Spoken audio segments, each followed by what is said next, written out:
All right. Ground tent, rooftop tent. We have thought about this for a really long time, but here's the deal with Overland Bound. We're gonna try stuff out. We're gonna try different configurations so that you can learn from what we do and make an informed decision. I've always thought there is a room in the overland market for a tent that is between the super ultra high end and sort of the bottom of the barrel, because you need a tent that is super high quality, and really in that mid-range I didn't see anything, so I was kind of waiting, and High Tents reached out to me, and that's what we're going to go with. Super high quality. It's not the ultra high end, it's not the lower end. It's seems like a really good price point for the quality that you get, and we're going to find out. Today we're going to unbox this thing and install it on the Overland Bound Rig. So without further ado, let's get started.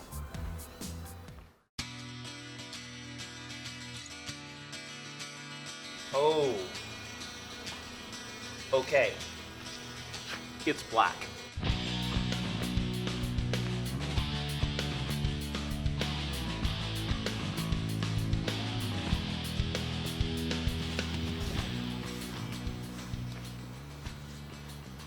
There you go.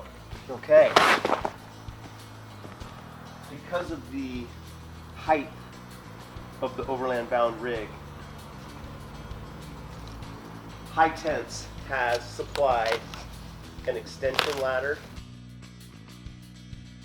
and then this must be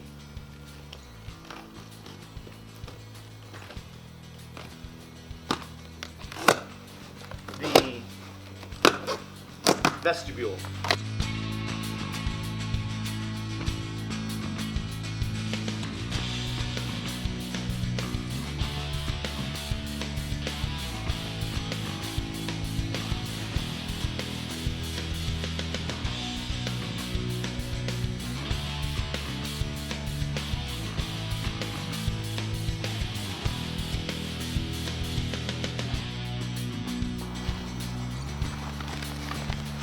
Fold out that way.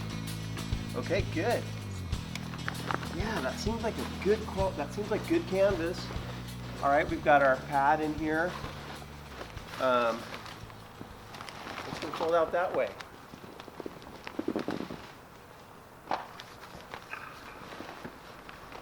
Okay. Now, do we have instructions? Yes, we do. Good. So, we've got instructions for the tent. Parts list, what you're going to need in terms of hardware, rail to the base, roof rack bars. Now, it just so happens that my roof rack has crossbars right at the right location. Now, I have the Ranger rack, the Gobi Ranger rack, so my rooftop tent is going to sit a bit high. But that's okay. I think I just got to keep it in mind. So it looks like the instructions are fairly complete. We'll see as we put this thing together.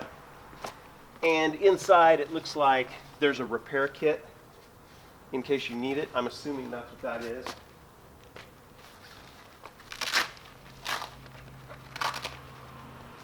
Yeah, look at this.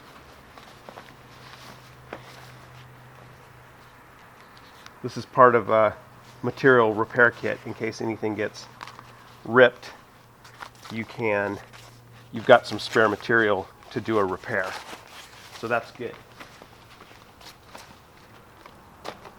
Da, da, da. I think that's just some non-skid padding and the hardware bag.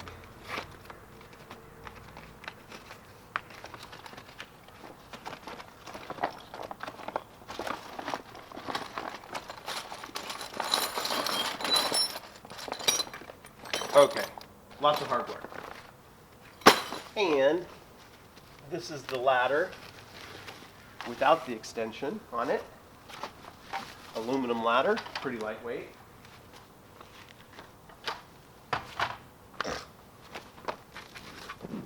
I'm going to assume these are the rails that will go on the top of the truck.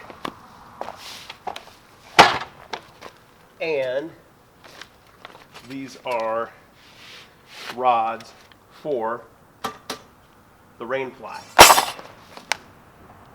Okay, I think that's it. The aluminum bars go front to back. Reason,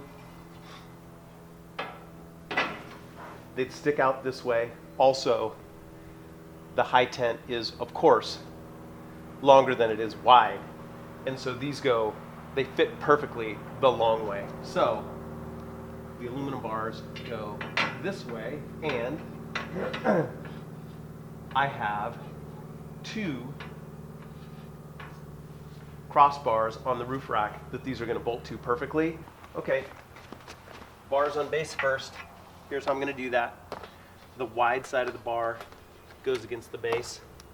By the way, I'm making this whole thing up as I go along, so this might be a terrible idea. Okay, that side up. I'm just putting there approximately. I'll locate the holes in a bit. Put that right down there.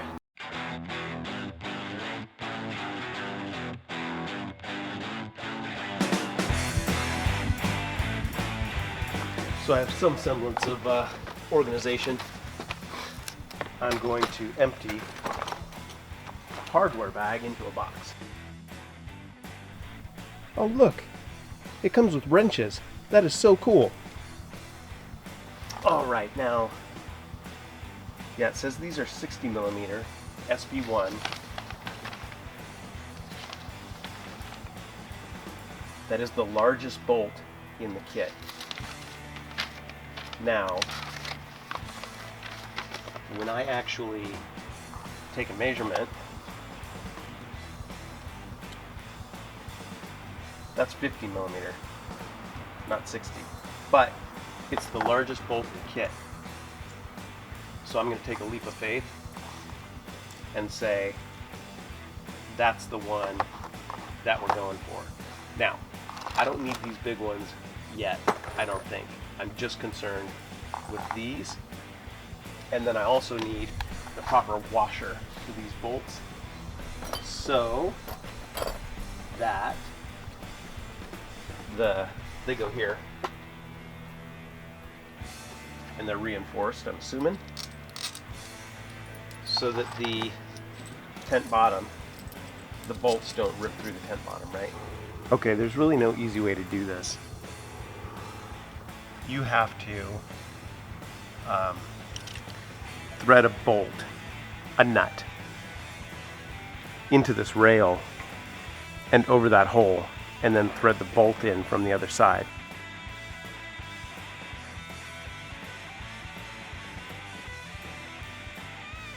I got it! I got it! Yeah, yeah, yeah! And I didn't cross-thread it. I don't think.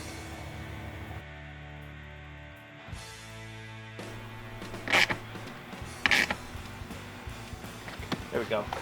Should be good. Now, you guys got the general idea there. Should I make you watch me put the other rail on? No, I don't think so. All right, come on out of there.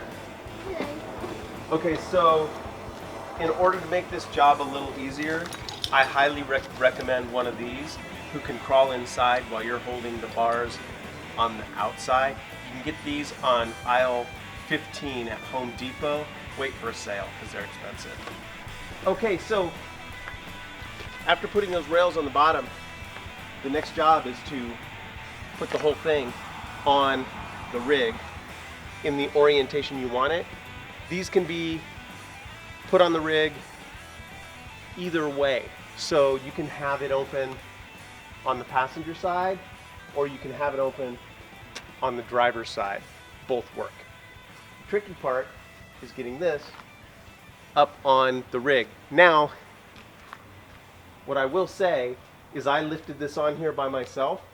I took everything out of it, so I took that pad, that mattress pad out of it, and that removed enough weight that I could put it up on the tailgate. Now it's just going to be easy to tip it up onto the roof.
All right, now with the tent on the roof, next part and the last part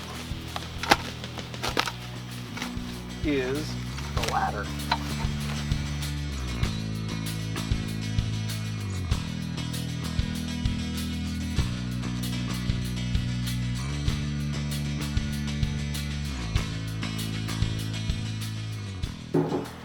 All right, now with these bolts, I just snugged them a bit because these have got plastic washers in them, and this is a pivot point. This has to pivot. If I really tighten them up, then I'd smash those plastic washers and the ladder wouldn't pivot. So that's not the thing to do. So these are just snug, and that's it. Again, nylon bolts, so they shouldn't unthread. All right, now I need to drill some holes in that ladder for the ladder extender so I can extend it at the right height. And then we're just about done with the installation.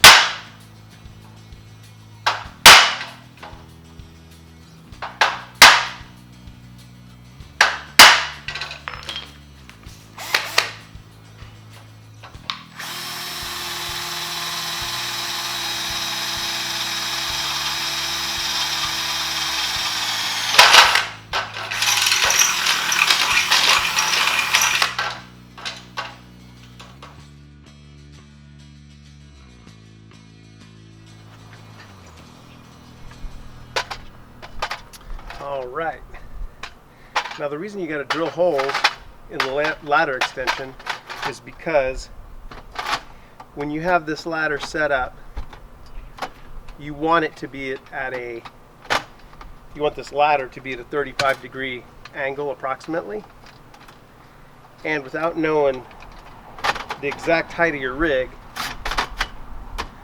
that's hard to achieve unless you measure, so you have to measure in the field.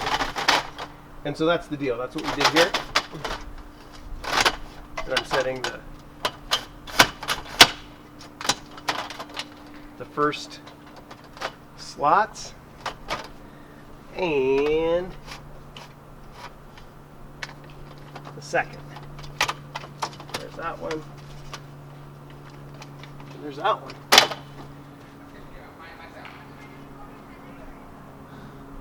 That looks like a pretty good angle.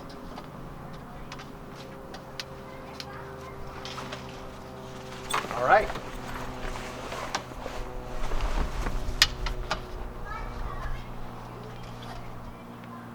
That works. All right, you guys, that just about covers the installation of the HiTense rooftop tent.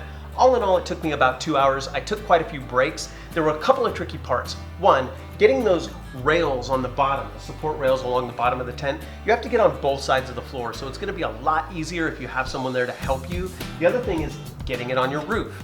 Now, in my case, I've got a tailgate in the back, so I just lifted it up on top of the tailgate and then I tipped it onto the roof and slid it forward. So I really wasn't lifting the tent all that much. It was no big deal. It's not that heavy. Now in my case, my rig is a little bit higher than most, so I have the extension ladder. I had to drill the holes in that extension ladder because you want that angle to be just right. You want it to be about 35 degrees. There's no way to know how long the ladder needs to be unless you just put it on the rig and measure. Then you have to drill the holes there. Now it's a matter of just tucking this thing away, and I look forward to doing a walk around and review of this tent once I get a chance to use it out in the wild. Now, if you like these videos, please subscribe, tell your friends, head over to our website, consider becoming a member of Overland Bound. Until next time, you guys, outfit and explore.